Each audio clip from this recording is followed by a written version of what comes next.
Ignition sequence start. 6, 5, 4, 3, 2, 1. All engine running.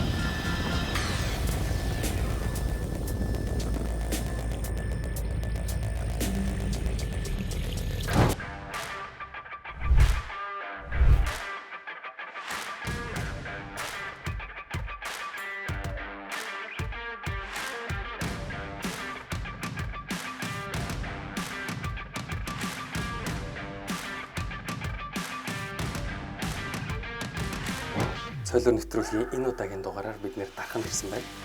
Энэ удаагийн дугаард олдох сургууль бол оюуны ирээдүйн сургууль. Би болон миний тусуулууд оролцогчдоо хүлээгээд энэ дотор байна.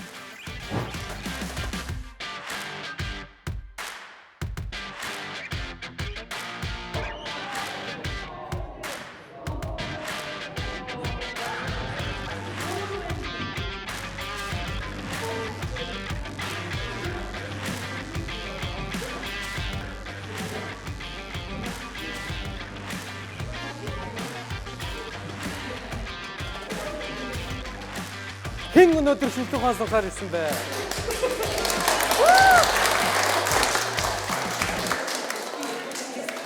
Science Cafe дархны салбар гоё юм уу? Гоё. Ямар ишвчтэй хөлтөд вэ? За хэдүүлээ өнөөдрийнхөө туршилтын ивэнтийг чиглүүлэх багш нартайгаа танилцъя. За туршилтын ивэнтэд хамгийн чухал нь хамгийн хатуу анхааруулах сануулга нь энд байх хугацаанд та хэд өмнө амьдралдаа байгаагүйгээрээ сонирч байгаад энэ багш нарыгаа залхахтал гоё юм асуугаад суралцсан шүү заяа. За туршлын үндэстэй эхлэхэд бэлэн үү? Бэлэн. Хүлээ биш. Хүлээ.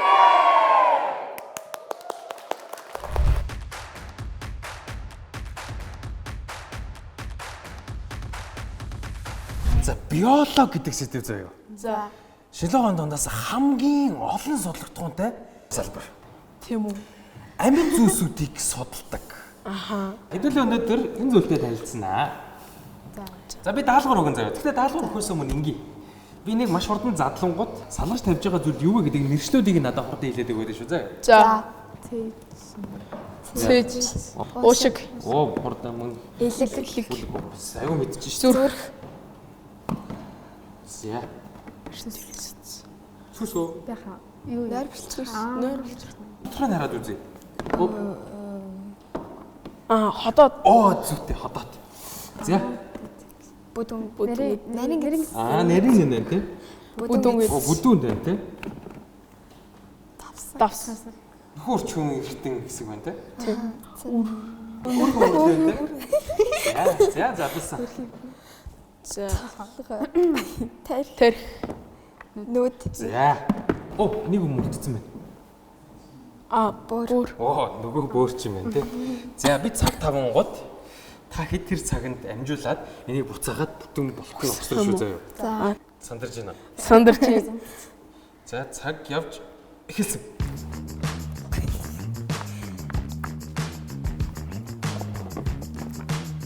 За би толыг нь ухсарсан шүү. Зүрх алин энэ Натаа чигээд.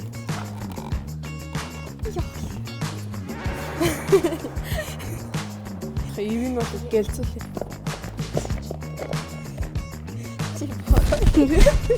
Эдгээр. Хатад.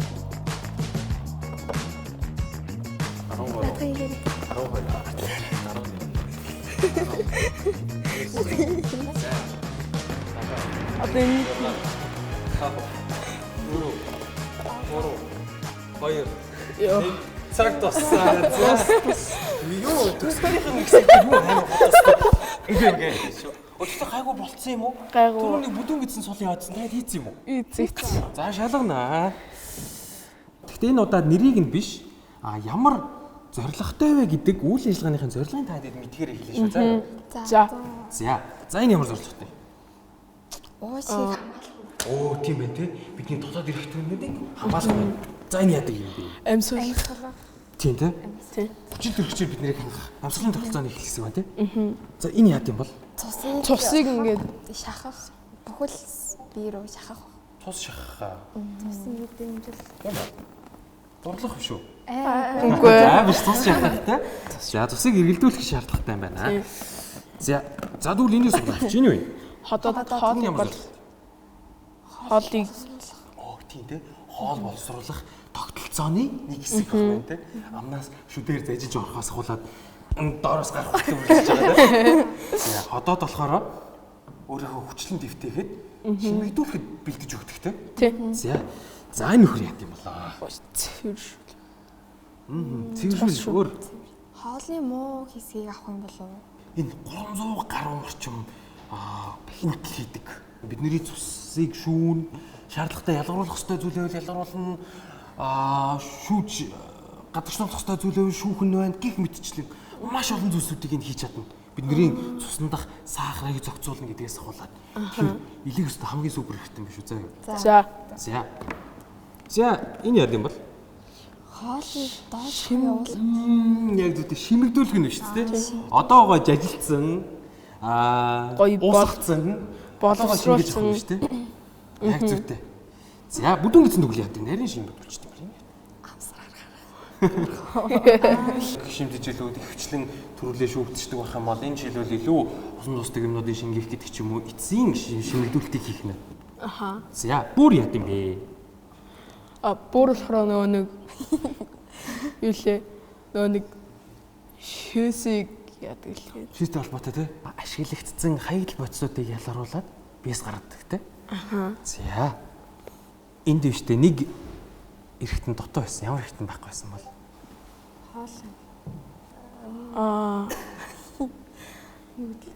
Нойр болчих байхгүй юм тий. За тэгэхээр нойр болчихоо байсан бол хаана авах байсан бол? Илний даалчууд. Яг зөвтэй. Маш мундаг. Та чинь айгуу сайн мэддэм шүү. Гиз мэдсэн өмнө задлж байсан юм шүү. За тэгэхээр энэ хэрэглэгчтэй ажиллаа та өрөөд болгож яхад биеийн тогтцоо ямар зорилготой байдгийг, хаана юу нь байдгийг гэдэгт гой сонирхолтойгоо харж авсан баг гэж найдаж байна.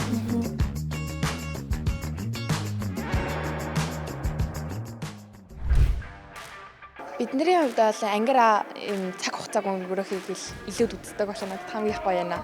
Амар сонирхолтой, тэгээд хөвгөлтэй юм байна. Тэгээд бас ингээд сониуч байдал ингээд амар шаардсан гоё сонирхолтой юм байна. Сэтгэл ийл гоё юм.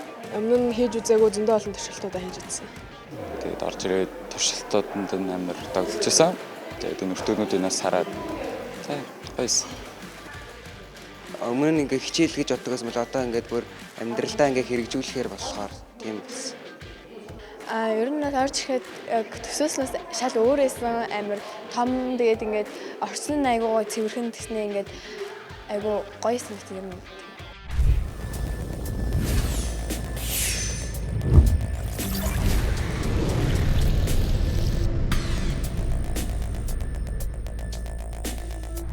Тэгэхээр хэдүүлээ яах вэ гэхээр нэг эрдэмтэн таана. Би энэ эрдэмтний тухай фактуудаас хэлээд эхлэнгүүт хин гэдгийг мэдж байгаа юм шиг санагдвал эсвэл таах орлого юм байвал гараа өргөн. Ойлгосон тий?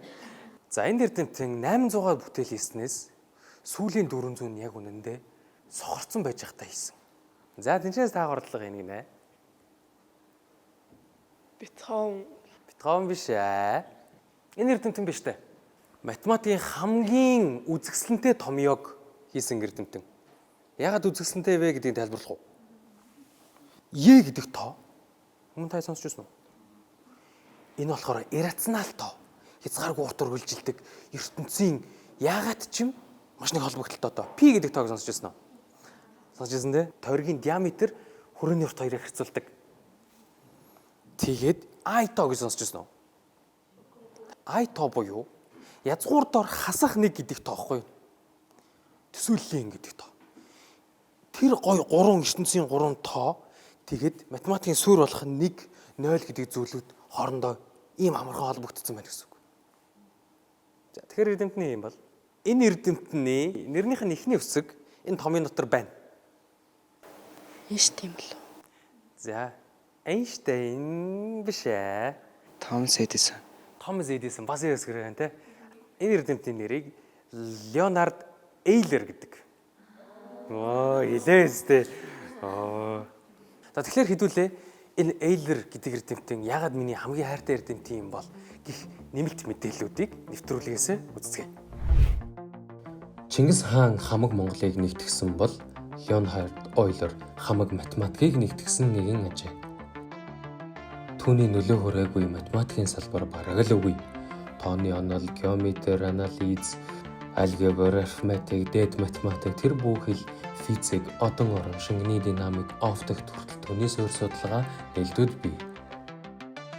Математикийн салбарууд нэгэн зэрэг тусдаа хөгжиж байсныг нь бүгднгийн хооронд нь уялдаа холбоо, ижил төстэй талуудаар нь холбож, нийлүүлж бүх шинжлэх ухаан хоорондоо ийм үзэсгэлэнтэйгээр уялддаг юм шүү гэдгийг харуулсан. Хэрэг та математик дээр f(x), f(x), sigma, π, η, i-то гэх мэт энэ тэмдэглэгээнүүдийг ашиглаж байсан бол та Эйлерийн бүтээсэн хэлээр математикта ярьж байсан байна гэсэн үг. Эдгээр тэмдэглэгээг ашиглахад хэлбэр их хэмжээний агуулгыг оновчтой илэрхийлдэг. Магадгүй түүнд ингэж хэлбэрчлэх шаардлагач байсан байх. Хэрвээ та Эйлерийн бичсэн номнуудыг тасралтгүй хуулж бичье гэвэл тань 15 жил хэрэг болно. Швейцарт төрсэн энэ сууд эрдэмтэн бол бүх цаг үеийн хамгийн бүтээмжтэй математикч нэгэн яхаарахгүй мөн. Гэхдээ түүнд бүх зүйл амар байсан гэсэн үг биш. Түүний бичсэн 800 номны талаас илүүхэн тэрээр бараг л бүтэн цохорсныхоо хоноо бүтээжээ. Леонхард Ойлер бол үнэхээр даруухан байх учиргүй их зүйлийг бүтээсэн хүн. Түүнийг таньдаг байсан хүмүүс болон түүний бусад эрдэмтдтэй харилцахдаа үлдээсэн бичвэрүүдээс түүнийг ямар гайхалтай даруухан хүнлэг хүн байсныг харж болдог. Магадгүй Ойлерыг бүх цаг үеийн хамгийн гайхалтай сурагч болоход нь энэ л зан түнд тусалсан байх. За тэгэхээр би даалгавар өгнө. Ямар даалгавар өгөх вэ гэхлээр за энэ надад юм наалтах хуудснууд байгаа. Энэ дээр та хэдийн олох зүйлүүд байгаа шүү заяа тэмдэглэсэн.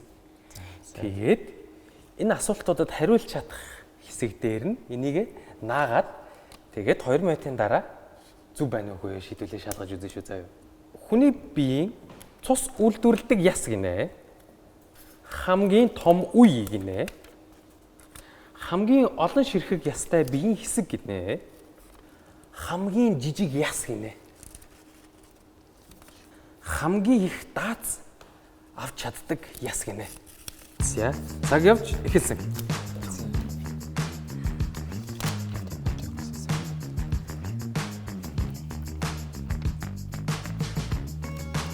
За би голоор нэмэлт таск өглөө шүү заяа. Манай балдан эрэгтэй яс уу, эмэгтэй яс уу гэдгийг таад байна шүү заяа. За.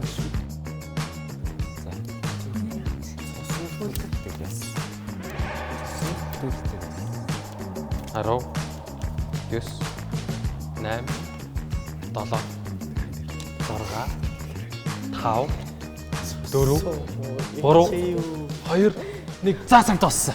За цаг дууссан. За та хэд хаана наасан байна харнаа. Хамгийн том үе гинэ. Юу юм бол өвдөг. Энэ том яс, энэ хоёр яс тэгээд өвдгийг нийлдэг энэ үе хамгийн том юм байна. Хамгийн их даац авдаг яс юм бол хамгийн энэ үгийг нь магадгүй арай зүгээр хөвчих гэсэн. Хамгийн их бат бих. Хамгийн их шахаад эвдэрдэг яс. За нэг засах боломж олгоё. Юу бол гэж бодож байна дараагийн хамаг. Оо яг зүгтээ энд охно. Зя өөр хамгийн олон хэсэгтэй яс. Гарсан байх нэ. Гар. Бидний сарвуу хөлний яснууд нийлээд бидний талаас илүү ясыг бүрдүүлдэг байна. Зя. Энийг явъя. Хамгийн жижиг яс. Шүдэшээ. Энэ болохоор энэ яс таадэд харагдахгүй далд байгаа. Яагаад тэгэхээр энэ яс болохоор энэ дотор байгаа. Бид нэрийг сонсоход тусалдаг алах дөш дөрөө гэдэг нөгөө яснууд байдаг шүү дээ. Тэр яснууд ч юм байна. За хүний биеийн цусыг үйлдвэрлэдэг яс нь аль нь юм бол? Ясны ер нь юунд үүсдэг юм бол? Чөмөгөнд үйлдвэрлэдэг. Сүүлийн даск балдан эрэхтэй болж таарсан уу, эмэгтэй болж таарсан уу? Эрэхтэй. Эрэхтэй яагаад? Нэрнээс нь болоод оо. Өөр. Хамгийн тод шууд хэлж болох нь арцэн яс юм байна. Эрэгтэй хүнд болохоор хүүхд төрүүлэх шаардлага байхгүй болохоор жижигхэн дүү арцагны нөхөсөг бандах нь. Эмэгтэй хүнд болохоор тэр нь бүрэн хэлбэртэй хүүхд хэмжээгээр нь багтаад гарах шаардлагатай болохоор дугуй илүү том зайтай байдаг байна. Тэр балдан эмэгтэй байсан гэсэн үг. За өөр асуулт асуунаа. Нэмж манай балдан хэдийн ястай бол том хүн 256 нэг тоог нь асчих. 206 ястай. За тэгвэл хүүхд хэдийн ястай байд юм бол? Ялах дөнгөж төрсөн хүүхд 300 орчим. Тэгвэл том болох явцсан тэр яснууд нь хайччихсан бол нийлдэг. Яг зүгтэй. Хоорондоо нийлждэг те. Бихччихдэг.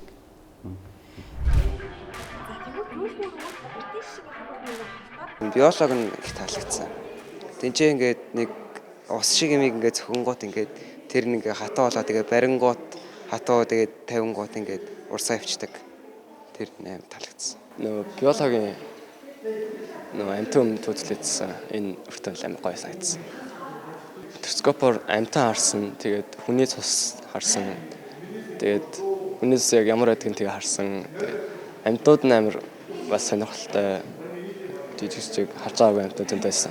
Надад хамгийн гоё санагдсан гэх юм бол цахилгаан соронзон орон байсан. Соронзон орон дээр гэрэл ингээд байсан бохгүй юу?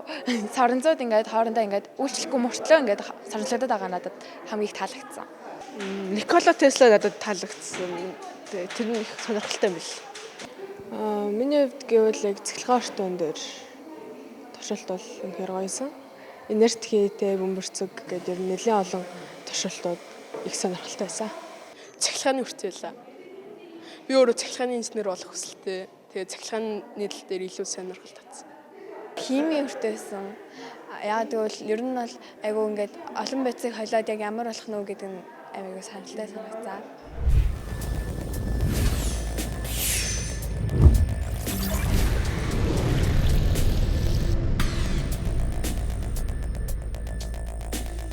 За энэ яадаг зүйл юм бол ямар зорилготой зүйл юм бол?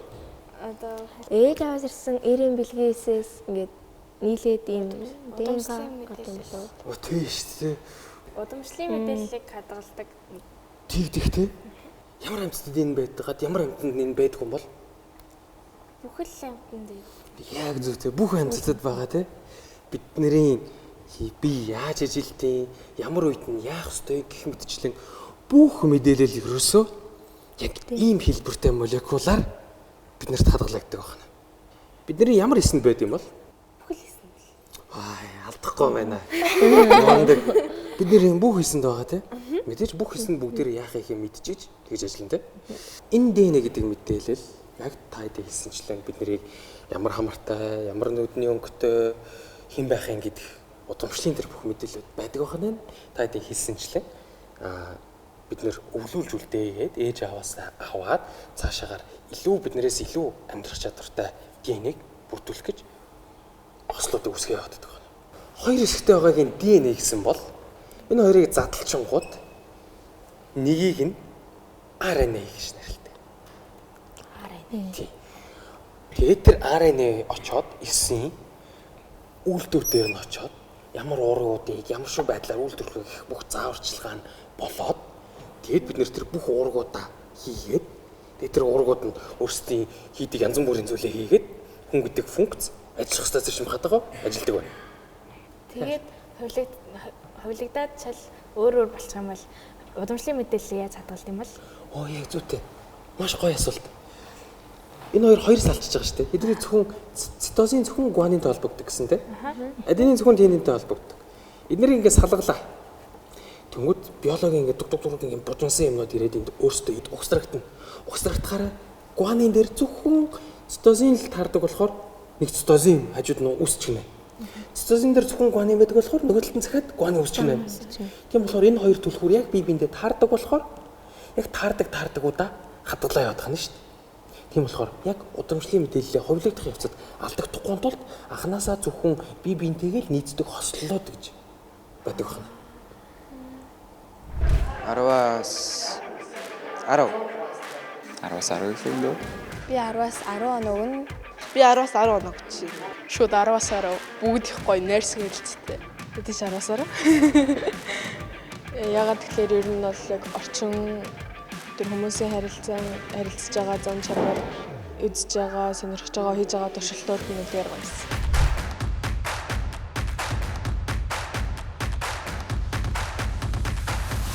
Өнөөдрийн сэтгэлгээний төөрөгдөл гэдэг булангаар хүн болгон ундаг нэг сэтгэлгээний төөрөгдөл байгаа. Энийг англиар нь hindsight bias гэж нэрлэдэг. Монголоор болохоор эргэж харах төөрөгдөл гэж нэрлэж байгаа. Та ийм зүйл сонсч байсан уу? Хин нэгэн ч юм уу ямар нэгэн зүйл болсон дараа тэр ингэнэ гэж би та нарт хэлээ өстэй. Анханасаа ингэнэ гэдгийг би мэдчихсэн. Хүн хэлээд тахад те гэл те. Нэг тэмцээний хоёр баг хоорондоо тоглож ялаа гэхэд аль нь ялах вэ гэдгийг ч юм уу те. Анханасаа л энэ ялах тодорхой байсан шүү дээ гэл те. Ингэж хэлж байгаа тохиолдлууд болгон тэр hindsight bias нөлөөлөгдөжсэн байт юм байна. Юу гэсэн үг вэ гэхээр ямар нэг зүйлийг бид нэр үр дүн нь тодорхойгүй зүйлийг анх бүгдээрээ таамаглах гэж хичээдэг тийм үү. Үр дүн нь аль хэдийнэ тодорхой болцсны дараа бүх зүйл амар ойлгомжтой байсан биш шүү гэж хүмүүс санагддаг юм байна. Тарих яаж ийм гэхээр тэр үр дүнг аль хэдийнэ гарцсан тэр үр дүнг эргэж хараад зөвхөн энэ үр дүнтэй холбогдох зүйлсүүдийг нь л шүүж хооронд нь холбож бодоод бусдыг нь мартчихдаг юм байна. Ямар хэрэглээтэй юм бол гэж бодож байна. Өөрийнхөө зөв гэж бодож байгаа, өөрийнхөө хийж байгаа зүйлтэй эргэлзээд хүний хийж байгаа зүйлд яг энэ хүний хийж байгаа яг зүйл зөв юм байна гэд тэр зүйл нь өөрт нь амжилт дагуулангуут тэрийгээ зүтгэхэд өөрийнхөө хийснээ буруутгаад тийм зүйл бий боллоо. Яг зүйтэй бариад авсан байна. Хүн ер нь өөрийнхөө хийсэн үр дүнгээр нь гээд өөрийнхөө хийж байсан зүйлээ дүгнэдэг юм байна. Тэгээ хүн муу үр дүн гаргавал тэр зүйл нь муу гэж бодож байна. Харин сайн үр дүн гарвал тэр зүйл сайн гэж бодож байна. Яг зүйтэй тэгж боддог. Гэхдээ амьдрал дээр та хэд маш зөв зүйлийг маш ухаалаг байдлаар үргэлжлүүлээд хийгээд байх ёстой зүйлээ хийгээд байтал тэр нь зарим тохиолдолд сөрөг үр дүнг авчих магадлалын угаасаа л байгаа. Тэр сөрөг үр дүнгээс болоод за би буруу хийгээдсэн мэнэ тэргээ болчих болохгүй байна. Зарим тохиолдолд буруу зүйл хийгээд байхад тэр нь эрэг үр дүн аваад байхангууд тэр буруу зүйлээ хийгээд нөгөө эрэг үр дүнгээ хүлээгээд ээж бас болохгүй байна. Тэгэхээр бид нар энэ hindsight bias гэдэг зүйлийг бодож байгаад яг миний одоо хийж байгаа зүйл өргөжлүүлж хийх зөв зүйл үү? За зөв зүйл гэдгээ бодож байвал нэг удаагийн үр дүнгээс шууд тэр зүйлээ өөрчилгүйгээр за би миний хийж байгаа зүйл зөв гэж итгэж чинь. Гэхдээ үр дүн гарцныхаа дараа надад буруу юм шиг санагдаж магадгүй. Эргээд харахад буруу юм шиг санагдаж магадгүй. Миний хийжсэн зүйл зөв үр дүн гаргачаад өөрчлөх ёстой байсан зүйлийг зөв гэд бодоод бас эндүрээд явж иж бас болохгүй байна. Тэгэхээр hindsight bias гэдэг зүйл ямар нэг юм болоод өнгөрсний дараа хүн болгонд маш ойлгомжтой, маш тодорхой, угаасаа л юм байсан юм шүү гэж санагдуулах гэж хүн болгоныг төөрөлдүүлдэг байна. Тэгэхээр та хэд яг энэ hindsight bias гэдгийг өнөөдөр сонсоод өнгөрлөгөө бүгдээрээ гэртээ очиж судлаад тэгээд байнгын толгойнхаа ард яваад хэрэгтэй үед нь гаргаж ирж ашиглаж шүү заяа. Ингээд сэтгэлгээний төөрөгдөл болонгаа өндөрлөе.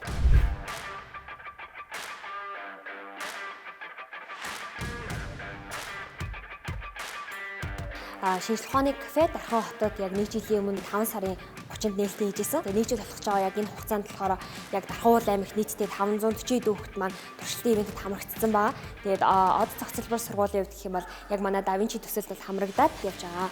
Тэгээд энэ хугацаанд гэх юм бол нийтдээ Дархан уул аймгийн бараг 10 үндэстний нэг нь бол яг манай кафегаар үйлчлүүлсэн. Тэгээд кафегаар үйлчлүүлэн гэдэг нь зөвхөн уух идэх зүйл авах гэхээс илүүтэйгээр яг манай шинжлэх ухааны одоо үн төлбөргөө төлөвлөсөн байгаа бүх тоглоомуудтай танилцах тэгээд багийн шүттэй маань шинжлэх ухааны талаар ярилцах гэдэг иймэрхүү байдлаар нөлөөлөл маань явагдаж байгаа. За мөн Дархан хотод байдаг манай нэг давуу тал онцлог гэх юм бол яг бид хөө мейкер болон дизайнер гэсэн хэсгүүдийг бүтээгээд яг үн төлбөргөө багаж тоног төхөөрөмжүүдийг байрлуулад хүүхдүүд өөрсдийнхөө одоо эвдэрсэн зүйлсүүдийг одоо гагнуурын алхаар ч юм уу засах за эсвэл ямар нэгэн зүйлийг гараараа хийж бүтээх хүсэл одоо сэтлийг нь илүү төрүүлэх ийм хэсгүүдийг бас бүрдүүлж өгсөн байгаа.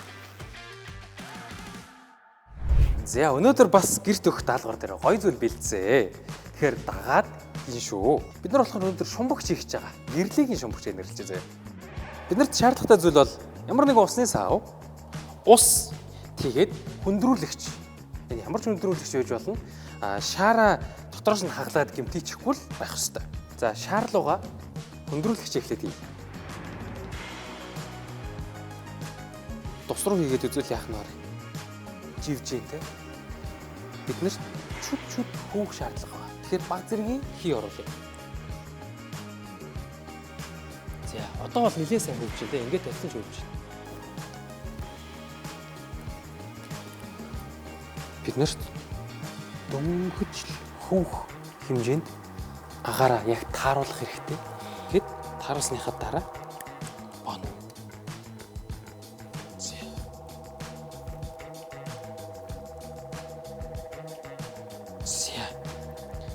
За тэгээд энэ хэмсэн зүйлээ хэдүүлээ савруугаа хий. Нэрийн дотроо хөндрүүлэгч хийсэн. Тэгээд шаарнда бага хэмжээний агаар оруулсан тийм. За одоо болохоор усаараа дүүргэнэ.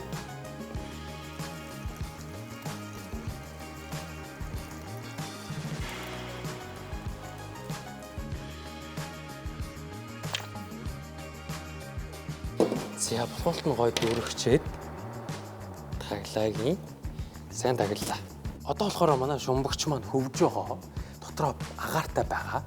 Бид нэр гаднаас нь даралт өгнө. Гаднаас нь хүчтэй даралт өгөнгөт ичид юм шигээр манай шумбагч маань доошоо шумбаж байна. За юу болж байгаа вэ? Бид нар хөндрүүлэгч хийгээд хөндрүүлэгч маань дэлхийн татах хүчийг доош нь татж байгаа. Гэхдээ шааранд маань дотор бас агаар байгаа болохоор нийт дундаж нэгт нь усныхаас бага байгаа болохоор дээр нь хөвөөд байна. Харин намайг базах мөчөд би энэ дотор даралт үсгэж байгаа. Тэр даралтнаас болоод шаарн дотор маань байгаа хий маань агшаад бүсгүй багасантайгаас болоод дундаж нэгтэршил маань ихсээд живхэд хүрж байгаа гэсэн. Гэрлэгийн шумбагчийг бүгдээрээ гэр гэртээ хийгээрэй.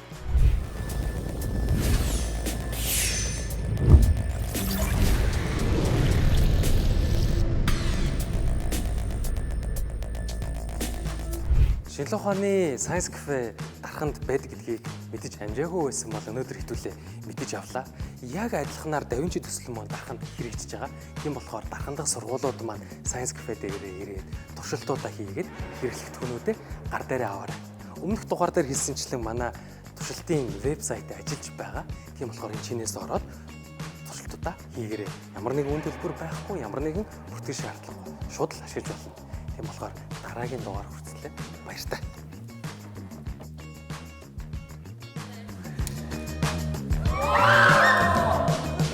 За багш. Хүүхдүүдийнхээ сэтгэл зүрхэнд сургууль бүсгийн олон бүр асааж өгөөрэй гэж хүсэж